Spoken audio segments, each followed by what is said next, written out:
Bonjour et bienvenue sur le plateau de Topcom.fr, la plateforme de la communication et de ceux qui la font, où nous recevons aujourd'hui une marque que vous connaissez forcément, créée en 1964 par Terence Conran.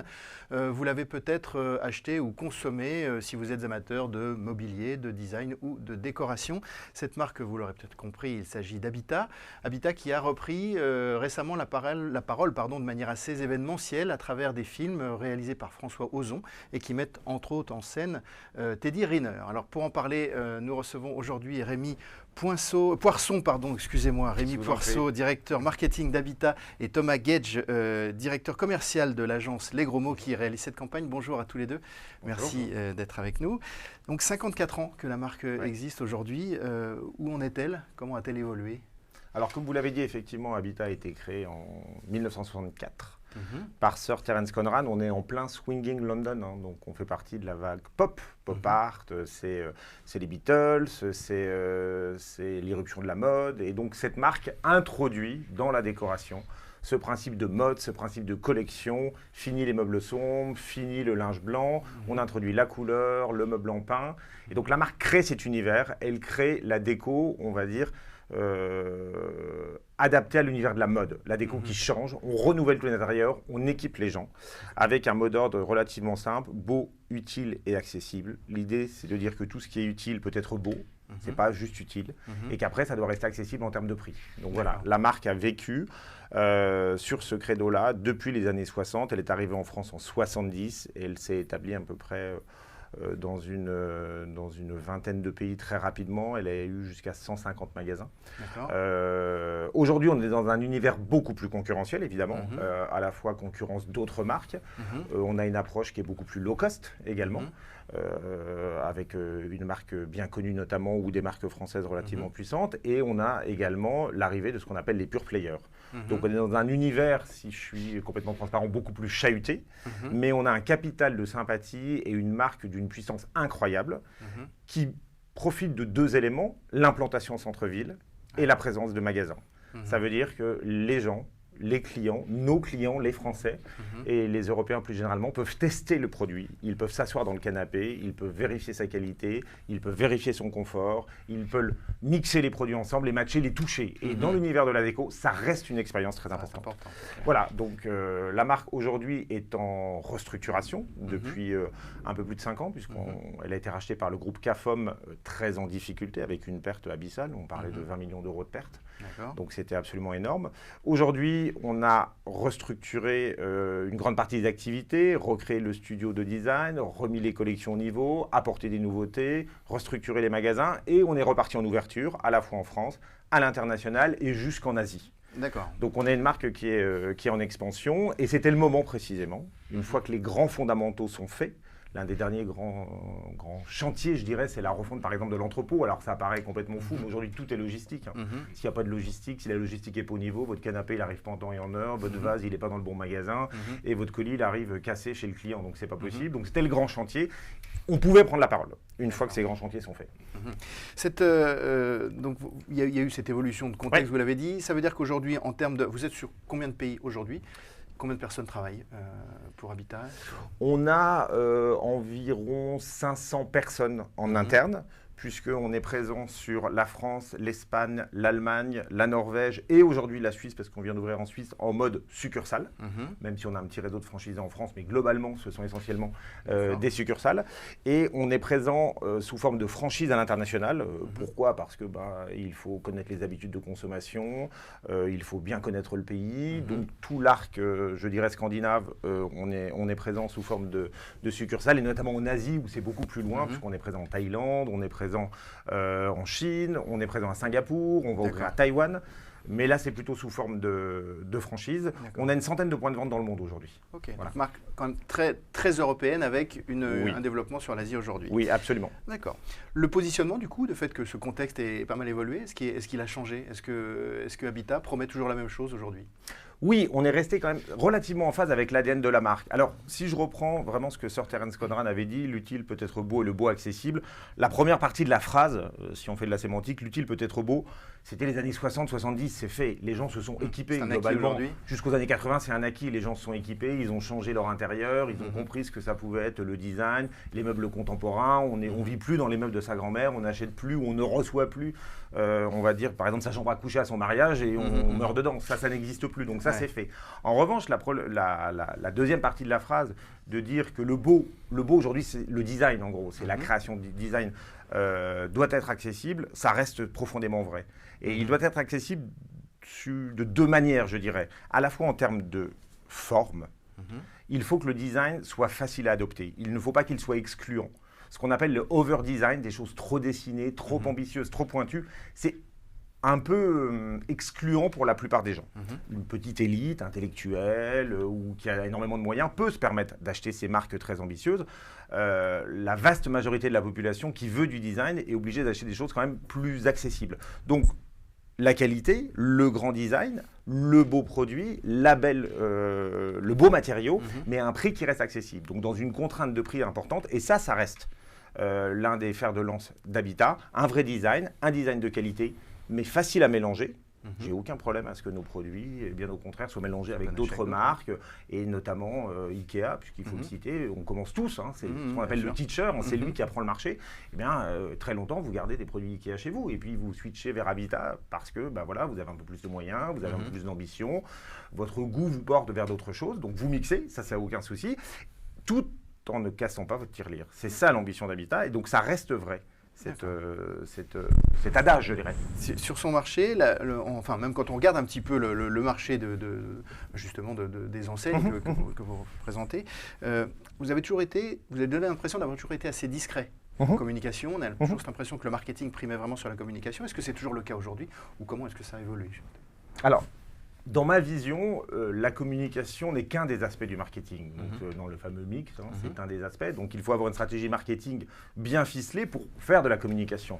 Donc, le temps de la restructuration, le temps de la mise en place des grands chantiers, de la finalisation des grands chantiers qui structurent la société et qui lui permettent d'être performance, communiquer n'était pas, je vais dire, bienvenu. C'était trop tôt. C'était trop tôt. Il fallait attendre d'être suffisamment performant, d'avoir des produits, des collections qui soient au niveau, d'avoir un système opérationnel efficace, d'avoir une logistique parfaite, d'avoir un système informatique. Je rentre un peu dans la mécanique, mais c'est important. Il faut d'abord que la société elle soit performante pour pouvoir communiquer. Donc la prise de parole, elle doit se faire néanmoins, mais de manière discrète pendant les 5 premières années, je dirais. Donc on a communiqué, mais pour maintenir le flux client au magasin. Mais la prise de parole ne pouvait pas être forte. Ça aurait été trop tôt. Ça aurait été, je vais être franc, c'est un peu jeter l'argent par les fenêtres. À un moment, vous n'invitez pas les gens chez vous si c'est pas beau. Donc vous attendez d'avoir des jolis meubles, vous attendez de les recevoir confortablement, voire de cuisiner bien, et là vous les recevez. C'est un peu la même chose. Il y a eu des outils quand même, alors, qui ne sont pas forcément perçus directement comme des outils de communication, mais Habitat Vintage justement, donc que vous avez ouvert il y a quelques années, était un de ces outils de communication. Est-ce que vous le considérez vraiment comme un outil de communication? Oui, ça a été quelque part un outil de communication. Ça a été d'abord une prise de parole forte de dire on renoue le fil avec Sir Terence Conran, avec son héritage, qui n'avait pas forcément été fait depuis une grosse dizaine d'années, où il s'était relativement affranchi de l'héritage de Sir Terence Conran. Dire Habitat Vintage, c'était dire on se remet dans cette lignée-là. D'ailleurs, Sir Terence Conran est venu à l'inauguration. Et c'était un formidable outil de communication, effectivement, de rappeler que la marque est quelque part patrimoniale. À une histoire. Tu as complètement raison. On a tous été, à nos âges, autour de 40 ans, entre 30 et 40 ans, on a tous accompagné nos parents le samedi, dans la tournée shopping, ça se faisait à l'époque, dans un magasin Habitat. Donc, soit nos parents ont consommé du Habitat, soit nous, enfants, on a vu nos parents consommer du Habitat et on en a peut-être consommé quand on a acquis un certain statut social. D'accord. Ce changement de contexte, donc changement de ton, changement de plateforme aussi, changement d'agence, vous avez organisé une compétition, comment ça s'est passé? Oui, absolument. On a organisé une compétition, d'ailleurs c'était la première fois, non c'est la deuxième fois qu'on organisait une compétition. On l'a fait au moment où on a repris la marque en 2012 et on l'a refait à ce moment-là. On a fait effectivement une compétition et on a signé avec les gros mots. Puisqu'on a eu le sentiment que dans le cadre de la compétition, c'était eux qui étaient le plus en phase à la fois avec l'état de la société tel qu'elle était, l'état de la marque tel qu'elle était, et cette fameuse ADN. D'accord. Alors, la nouvelle communication dont on va parler maintenant, elle a été mise en place progressivement en septembre d'abord. Il y a eu surtout, il y a quelques semaines, octobre-novembre, la diffusion d'une série de films dont on va parler. Ce que je vous propose, c'est qu'on en regarde tout de suite un Bien sûr, ensemble. avec plaisir. On se retrouve juste après. Hier, j'ai dîné avec Clara. Et avant-hier aussi. Elle est jalouse, mais c'est normal. Clara est jolie, séduisante, fragile, un peu ronde. Mais c'est comme ça que je les aime. Je te sers? Non, on ne salit pas Clara. Habitat, le design est notre ami. Voilà, donc alors là c'est un des films, il y en a d'autres bien entendu. Je parlais dans mon introduction d'un film avec Teddy Riner. Comment on s'approprie... Alors quel était le brief déjà, tiens, tout simplement, si vous deviez résumer le brief en une phrase qui a été adressée à l'agence? Le brief, en fait, il était relativement simple. C'était de repartir de ce fameux ADN et de le moderniser, de l'ancrer dans notre contemporanéité, dans notre actualité aujourd'hui. Donc ce fameux design utile, beau et accessible, il fallait que cette proposition soit d'actualité aujourd'hui. Voilà, c'était ça le brief, en gros. Thomas Gage, alors comment on s'approprie ce genre de brief et qu'est-ce qu'on en fait, comment on en arrive là? Alors nous, on a un peu traduit ce que vient d'expliquer Rémi à travers une problématique un peu marketing qui était comment refaire d'Habitat une marque sympathique, chaleureuse, connivante, décomplexée également, qu'on a un petit peu traduit de la manière suivante, comment refaire du design Habitat, un design accessible. Et tout à l'heure, Rémi citait une phrase du fondateur d'Habitat. On en a une autre qui nous a aussi servi un peu de pilier, de socle à toute notre réflexion stratégique et créative, qui est une maison doit avoir de l'esprit, mais également du cœur.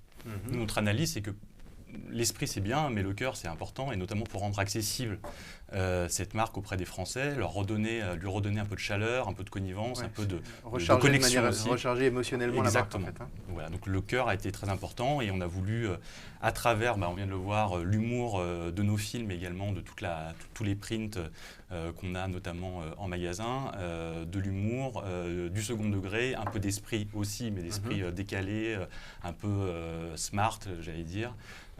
Pour faire de cette marque, non pas un design froid, distant, mais quelque chose qui rentre dans le quotidien des Français, qui finalement, comme disait Rémi, comme on aime recevoir les gens chez soi, de la même manière, Habitat va aimer recevoir les Français chez lui, parce que c'est plus sympathique, c'est plus accessible, c'est plus jubilatoire également. D'accord. Quelque part, ce qu'on cherche à créer, en fait, c'est cette fameuse maison du bonheur, finalement. Une maison équipée en habitat, totalement ou partiellement. C'est une maison où on est heureux de vivre, où on se sent bien, mais on est aussi heureux de recevoir. C'est la maison où finalement on reçoit le petit copain du fils ou de la fille. C'est là où on va regarder le match de foot. C'est là où on boit le thé entre copines l'après-midi. C'est là où on reste le plus tard à dîner le soir. C'est cette maison-là qu'on veut créer. Exactement. D'accord.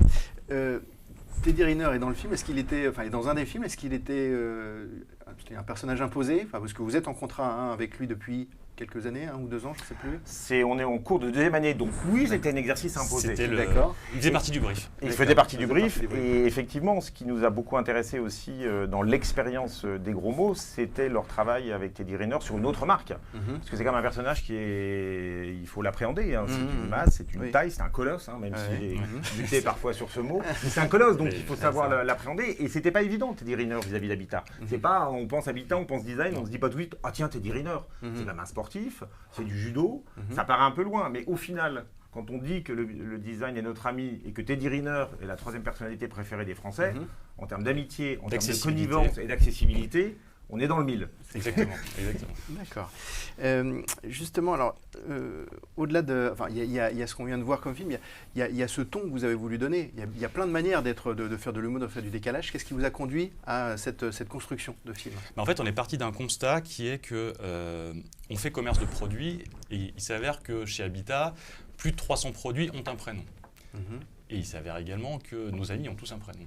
Donc en fait, on a essayé de travailler ce parallèle entre des produits qui ont un prénom et l'amitié qu'on peut avoir dans la vie de tous les jours avec des êtres humains. Et en fait, on a travaillé un anthropomorphisme finalement de ces produits pour les rendre plus accessibles et donc plus sympathique. Et donc tout le jeu qu'on vient de voir également en télé avec l'assiette qui s'appelle Clara, donc tout le jeu un peu de second degré et d'ambivalence sur une vraie personne qui en réalité est un produit, a été intégré dans toute la campagne et toute la réflexion créative. Donc tous nos produits sur lesquels on communique sont des produits qui ont un prénom et sur lesquels on joue soit sur le prénom, soit sur les aspérités du produit, soit sur le sexe, garçon-fille et les aspérités que peuvent avoir les genres, etc. Et qui nous permettent justement d'avoir quelque chose de beaucoup plus accessible pour tout un chacun. D'accord. La nouvelle communication de la marque, elle a été progressivement mise en place, ça a commencé en septembre. Quel est le plan média pour 2018 ? Où va-t-on la trouver ? Où va-t-on voir les films ? Où va-t-on voir les autres communications, prises de parole ? Alors, j'ai envie de dire, la télé est la partie immergée de l'iceberg. C'était le temps fort. C'était une manière de dire, voilà, Habitat reprend la parole, arrive avec une nouvelle baseline, une nouvelle signature, une nouvelle campagne. Mais elle a vocation. C'est le kick-off un peu de la nouvelle. On est d'accord. Ouais. Mais elle a vocation à s'incarner, dans les magasins, parce que c'est quand même notre première zone de contact avec la clientèle. La deuxième, c'est le premier média même. C'est le premier média. C'est le premier média. Pour la bonne et simple raison. Moi, j'ai toujours considéré qu'un magasin, c'était un énorme billboard, c'est un 4x3 pour une marque, et notamment un 4x3 pour amener les gens sur Internet ou pour les amener à acheter sur Internet. Le deuxième est le plus fort, je veux dire en termes de clientèle, c'est le site internet. Aujourd'hui, voilà, vous avez plus de clients quasiment sur internet que dans l'ensemble de vos magasins à un moment donné. Donc, elle a vocation. C'est le cas aujourd'hui. C'est le cas aujourd'hui. C'est le cas aujourd'hui. Le site internet. Aujourd'hui, je pense qu'on ne peut pas imaginer un commerce ou du retail sans site internet. Oui. Parce que soit les gens préparent leur visite, surtout quand c'est un achat un peu engageant, soit les gens préparent leur visite sur Internet et vont tester le canapé, voilà, et vont tester le magasin, le produit en magasin. Ils ont benchmarké probablement la concurrence, soit parce qu'ils n'ont pas envie de passer 10 minutes avec un vendeur à passer commande en magasin. Et ben, une fois qu'ils ont testé en magasin, le samedi soir, ils concrétisent la commande sur Internet. Donc vous êtes dans ce qu'on appelle la fameuse cross-canalité, web to store to web, store to web to store.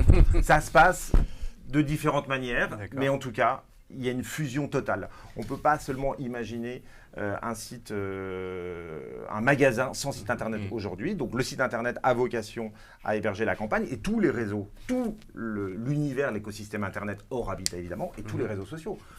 Quoi de mieux que Facebook, qui est le réseau des amis, tout à fait. Alors qu'on parle d'amitié et qu'on parle de prénom chez Habitat maintenant. Ça veut dire qu'il y a il y a une action particulière ou une attention particulière qui est portée sur Facebook ou sur les réseaux sociaux ? Oui, il y a une attention particulière qui est portée sur les réseaux sociaux. Naturellement, dans l'univers de la décoration, vous avez un des réseaux sociaux qui est ultra pertinent, c'est Instagram. Parce qu'Instagram, c'est de la photo, c'est de l'émotion, j'aime pas. Et comme on produit de magnifiques photos dans l'univers de la décoration, d'ambiance, c'est un média de choix, on va dire, facile. Qui permet aux consommateurs aussi de se projeter, de projeter un produit dans son univers, dans son intérieur, d'avoir des idées déco aussi, de partager. Voilà. Donc il y a aussi la viralité qui est hyper importante sur ce genre de... Facebook, c'est un peu plus compliqué parce que c'est plus un média d'actualité. Donc il y a une attention particulière qui est portée à Facebook et notamment l'agence travaille beaucoup sur Facebook et tu vas peut-être pouvoir en parler parce que c'est un poil plus compliqué pour une marque de déco de s'exprimer sur Facebook que sur Instagram. En quoi c'est plus compliqué alors et comment ça se traite ? Déjà, Facebook, c'est un peu devenu le mass média finalement aujourd'hui, presque même devant la télé, puisque tout le monde est sur Facebook, tout le monde y est plusieurs minutes, voire plusieurs heures par jour. Il y a combien de fans d'ailleurs On a environ 25 000 fans aujourd'hui sur Facebook. C'est plutôt en train d'augmenter aussi avec la nouvelle campagne, parce qu'il y a de l'organique, la télé aussi a travaillé le recrutement organique. Juste par exemple, pour comparaison, on doit avoir 3 fois plus de fans, enfin de likers ou de followers, comme on dit, sur Instagram. Et le rythme de croissance sur Instagram, naturellement, est excessivement puissant. Avec une cible tous les jours, on recrute, et l'engagement est très fort. Voilà. Et Facebook, donc, comme le disait Rémi, c'est le réseau des amis. Donc pour nous, c'était hyper légitime, au regard de la campagne et de notre nouvelle signature, qui est le design de notre ami, d'être sur Facebook. Et c'est un peu un relais de notre campagne d'une part, donc de relayer et de diffuser nos annonces produits et de jouer justement sur ces fameux prénoms, sur des événements calendaires comme les Saints Alix ou les Saints Thomas pour parler de moi, ou les Saints Rémi pour parler de mon voisin. Mais par ailleurs, d'avoir aussi du Drive to Store également, avec des jeux concours qu'on peut organiser qui vont à la fois générer de l'engagement et derrière inciter à aller en magasin, en magasin ou sur le site, parce que c'est aussi le but du réseau social. Et c'est de créer aussi un lien quotidien avec la marque, on publie tous les jours, on a plusieurs thématiques qui nous permettent à la fois de nous renouveler, à la fois d'avoir aussi un peu de diversité pour nos followers et de créer justement d'amoindrir la distance entre nos consommateurs et la marque, puisque c'est vraiment le réseau du quotidien et du contact. D'accord. Alors, donc ça fait quelques semaines et même quelques mois, on peut dire que la campagne est en place. Est-ce qu'on a déjà des résultats ? Alors, on a eu des premiers résultats par les interactions, puisqu'on a eu des retours des clients par rapport à la campagne. Donc ça, c'était quand même quelque chose de relativement important, puisqu'en étant un peu clivant par certains côtés, on cherchait effectivement d'avoir du retour. On a un retour très positif et extrêmement puissant sur le site internet en termes de trafic et en termes de chiffres. Et on a lancé évidemment une étude post-test dont on aura les résultats début février, qui nous permettront de dire si on a visé juste ou pas et éventuellement de corriger, évidemment. Parce que, voilà, c'est ça la vie d'une société, c'est faire et corriger. On ne fait que ça. Je vous remercie, ce sera le mot de la fin. Merci d'avoir répondu à nos questions. Merci à vous. Merci à vous. Sur topcom.fr. Au revoir.